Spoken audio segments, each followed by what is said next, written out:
Than 24 hours away from the 2024 NAL Championship game as the Sioux City Bandits will travel to Omaha to take on the Beef for all the marbles. Now, well, the rivalry is the longest running in all of indoor football, and the two teams have been at the top of the mountain in the sport. This is the first time ever the two teams will meet in a championship game.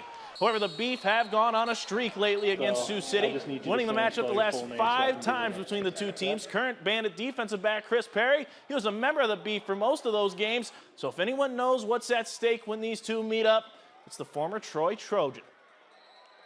I mean, yeah, it's always good when Sioux City and Omaha plays. It's always been a good rivalry, good tension is always good, hard-fought games. Playing against these guys, it's what you look forward to every season, even when it's not a championship game. So the fact that we get to face them in a championship game is what is the pinnacle of the sport. I'm sure we're even up the series if we won the one that actually counted in the end and got us a trophy and a ring. So that's what we're preparing here for today, and we're going to travel down to Omaha and see how the chips fall.